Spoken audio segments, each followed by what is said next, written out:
This year we are experiencing an incredibly warm fall season here in the Long Point Basin.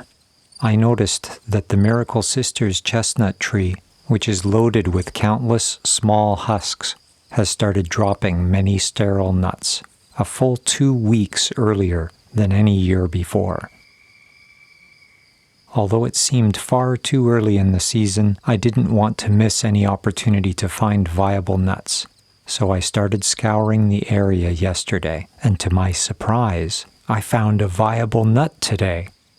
It seems unbelievable, but I think it is likely related to the uncharacteristic lack of frost, which usually strikes in September, and here we are in the first week of October, with no frost. In fact, it is extremely warm, so much so that mosquito protection is still required, which is also a first here in October. So perhaps the tree was able to develop the nuts faster without being set back by cold fall weather.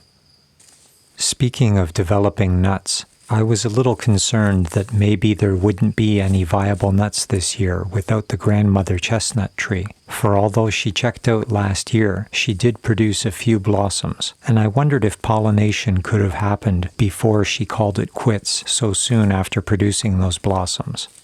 Here we can see spent blossoms dropped by the Miracle Sisters tree.